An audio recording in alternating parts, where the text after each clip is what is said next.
ദളപതി വിജയനെ മനസ്സിൽ കണ്ടുകൊണ്ട് ഒരു സംവിധായകൻ ഒരു തിരക്കഥ എഴുതുന്നു. എന്നിട്ട് ഇത് വിജയനെ പറഞ്ഞു കേൾപ്പിക്കുന്നു. പക്ഷെ വിജയ്ക്ക് അത് ഇഷ്ടപ്പെടുന്നില്ല.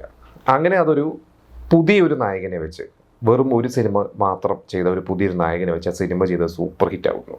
ആ ഒരു സിനിമയെക്കുറിച്ചും ആ ഒരു നായകൻ്റെ വളർച്ചയെക്കുറിച്ചൊക്കെയാണ് ഇന്ന് ഞാൻ നിങ്ങളോട് ഡിസ്കസ് ചെയ്യാൻ പോകുന്നത്. 2004 കാലഘട്ടത്തിൽ ലിംഗുസ്വാമി ഒരു സ്ക്രിപ്റ്റ് പ്ലാൻ ചെയ്തു. അപ്പോൾ അന്ന് ലിംഗുസ്വാമി നമുക്കറിയാം ആനന്ദം പോലത്തെ സിനിമകളൊക്കെ ചെയ്ത് ഹിറ്റായിട്ട് നിൽക്കുന്ന ഒരു സംവിധായകനാണ്. എന്നിട്ട് വിജയുടെ അടുത്ത് അതിൻ്റെ ഒരു സ്ക്രിപ്റ്റൊക്കെ ആയിട്ട് പോകുന്നു. അപ്പോൾ വിജയ് ഫസ്റ്റ് ഹാഫ് വായിച്ചു. സെക്കൻഡ് ഹാഫ് ആയപ്പോൾ വിജയ് അത് വായിക്കണ്ട എന്ന രീതിയിൽ പറഞ്ഞു. കാരണം വിജയ് പറഞ്ഞ് ഇതിൽ നായകൻ്റെ അച്ഛൻ്റെ കഥാപാത്രത്തിനാണ് പ്രാധാന്യം കൂടുതൽ. കാരണം സെക്കൻഡ് ഹാഫൊക്കെ ആയപ്പോൾ എന്തായാലും നായകൻ അധികം ചെയ്യാനില്ല. അത് വിജയ് അതിൽ തൃപ്തനായില്ല എന്നുള്ളതാണ്. അപ്പോൾ സംവിധായകൻ പറഞ്ഞു ഞാനിത് ഫുള്ള് വായിക്കാം, വായിച്ചിട്ട് നമുക്ക് തീരുമാനം. പറഞ്ഞു വേണ്ട, വേറെ കഥ ആലോചിക്കൂ എന്നാണ് പറഞ്ഞത്. അങ്ങനെ ലിംഗുസ്വാമി പിന്നെ അവിടെ നിന്ന് വന്നു, നിരാശനായിട്ട് വന്നു. വിജയ് റിജക്റ്റ് ചെയ്തു. കാരണം അന്ന് വിജയ് തിരുമലയൊക്കെ കഴിഞ്ഞ് ഇങ്ങനെ നിൽക്കുന്ന ഒരു സമയമാണ്, നമുക്കറിയാം ഗില്ലിയൊക്കെ കഴിഞ്ഞ് നിൽക്കുന്ന ഒരു സമയമാണ്.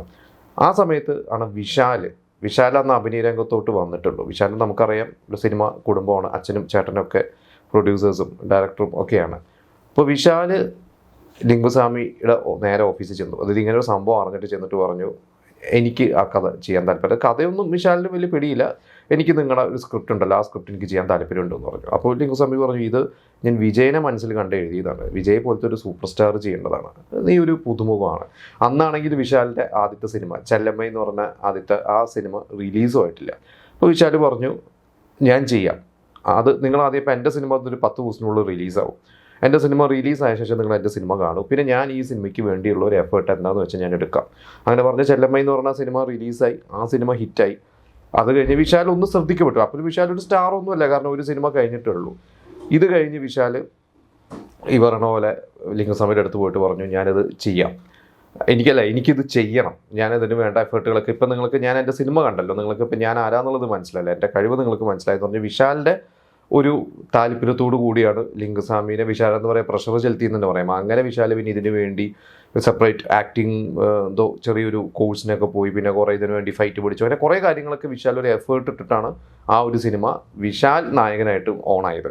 അങ്ങനെ ആ ഒരു സിനിമയുടെ ഷൂട്ട് തുടങ്ങി. പറഞ്ഞ പോലെ തന്നെ വിശാൽ അതിഗംഭീരമായിട്ട് എന്താ പറയുക ഡയറക്ടറെ ഇമ്പ്രസ് ചെയ്ത് അതിലോരോ രംഗങ്ങളും അഭിനയിച്ചു. നമുക്കറിയാം ആ സിനിമ സണ്ടക്കോഴി, അത് വിശാലിൻ്റെ കരിയർ തന്നെ മാറ്റിമറിച്ചൊരു സിനിമയാണ്. ആ ഒരു സിനിമയോട് കൂടിയാണ് വിശാൽ ഒരു എസ്റ്റാബ്ലിഷ്ഡ്, അതിലൊരു ആക്ഷൻ ഹീറോ എന്ന രീതിയിൽ രണ്ടാമത്തെ ഒരു സിനിമ തന്നെ.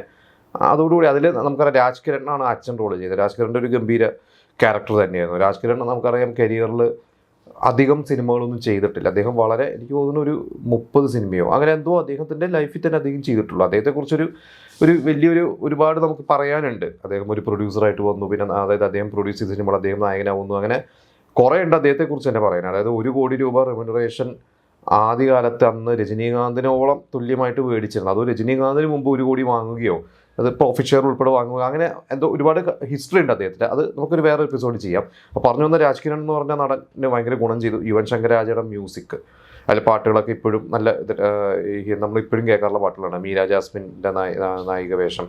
നമ്മുടെ നടൻ ലാൽ അതിലൊരു ഗംഭീരമായിട്ടുള്ള ഒരു റോള് ചെയ്തിട്ടുണ്ട്. അപ്പോൾ ലാലും വിശാലുമായിട്ടുള്ള ഫൈറ്റൊക്കെ ഉണ്ട്. ആ ഫൈറ്റൊക്കെ എത്രയോ ദിവസം എടുത്തിട്ടൊക്കെയാണ് സംവിധായകൻ ഷൂട്ട് ചെയ്തത്. എന്നാൽ ആ സിനിമ അന്ന് സൂപ്പർ ഹിറ്റായി. വിശാലിൻ്റെ ഒരു കരിയറിൽ ഒരു ടേണിംഗ് പോയിന്റ്. വിശാലിനെ അവിടെ നിന്ന് അങ്ങോട്ട് പിന്നീട് വിശാൽ തിമിർ എന്ന് പറയുന്നൊരു സിനിമ ചെയ്തു. പിന്നെ കുറേ സിനിമകളൊക്കെ ചെയ്ത് ഉയർച്ചയും താഴ്ചയൊക്കെ വിശാലിൻ്റെ കരിയറിൽ വന്നു.